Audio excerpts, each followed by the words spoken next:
Bonjour et bienvenue.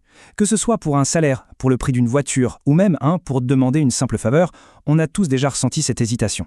Cette petite voix dans la tête qui nous dit de ne pas demander.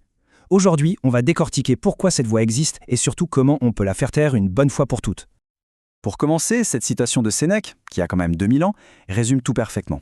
En gros, ce qu'il nous dit, c'est que l'obstacle, ce n'est pas la montagne à gravir, mais c'est notre propre peur de faire le tout premier pas. Et quand on parle de négociation, eh bien c'est exactement ça. On s'imagine que la conversation va être difficile, alors que le vrai défi, c'est juste d'oser la commencer. Alors, si le problème, c'est qu'on n'ose pas, il faut se poser la question « de quoi a-t-on peur au juste ?» Parce que bien souvent, ce n'est pas la négociation en elle-même le souci. Non, le vrai blocage, c'est cette peur qui vient juste avant. Allez, on plonge au cœur de ces barrières qui sont la plupart du temps complètement invisibles. Alors, c'est quoi ce fameux obstacle qui nous paralyse? Est-ce que c'est la peur d'entendre un non, ou la peur d'avoir l'air ridicule, ou peut-être trop exigeant? Ou alors, est-ce que le problème est ailleurs, dans quelque chose d'encore plus simple, de plus profond? Et la réponse, elle est presque ironique. Ce qui nous fait le plus peur, ce n'est pas la négociation. C'est l'idée qu'on s'en fait. C'est l'anticipation. Toutes ces minutes, parfois ces heures avant, où l'on se repasse tous les scénarios catastrophes dans notre tête.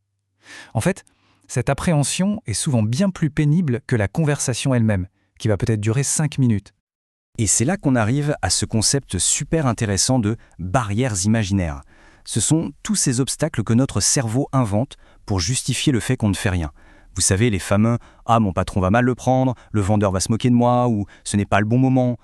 On transforme une simple demande en un drame hyper complexe, alors qu'en réalité, la voie est souvent complètement libre.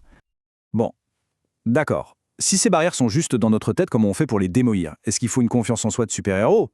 Pas du tout. La solution proposée est une simplicité, mais alors d'une simplicité désarmante. Et en même temps, elle est incroyablement puissante. Oublions les formules magiques ou les secrets bien gardés. La seule et unique façon de faire taire cette peur, c'est de s'entraîner. C'est tout. Pourquoi? Parce que chaque tentative, même si c'est un échec, apprend à notre cerveau que finalement, la situation n'est pas si dangereuse que ça. On se désensibilise en quelque sorte. On transforme cet inconnu qui nous terrifie en un exercice presque banal. Et rien, absolument rien, ne peut remplacer la pratique. D'accord, pratiquer, c'est le conseil. Mais concrètement, on commence par où? On va pas se lancer dans la négociation d'un accord international demain matin, on est bien d'accord. La méthode est beaucoup plus accessible que ça. Et elle consiste tout simplement à commencer tout petit.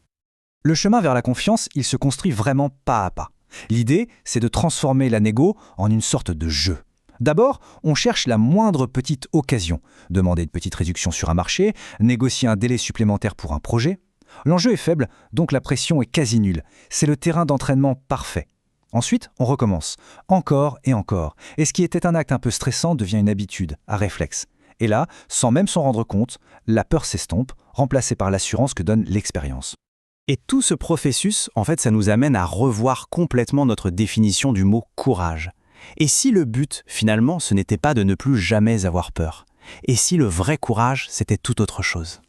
Voilà, le véritable changement de mentalité. Le courage, ce n'est pas de ne pas avoir peur, c'est d'agir malgré cette peur.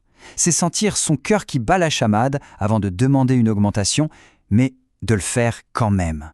C'est accepter que la peur est là, qu'elle est passagère, mais refuser de lui laisser les commandes. L'action, c'est le seul antidote. Donc, pour résumer, tout part d'une seule petite décision, celle d'oser. Oser demander, oser négocier. Et c'est cette action, aussi petite soit-elle au début, qui permet de transformer ce qui nous semblait difficile, voire impossible, en quelque chose de tout à fait réalisable. Et pour finir, toute cette analyse nous laisse avec une question essentielle. Au-delà de la négociation, quelle est cette chose dans notre vie qui nous paraît insurmontable, simplement parce qu'on n'a pas encore osé faire ce tout premier pas? La réponse pourrait bien nous surprendre. Merci de nous avoir suivis et à très bientôt.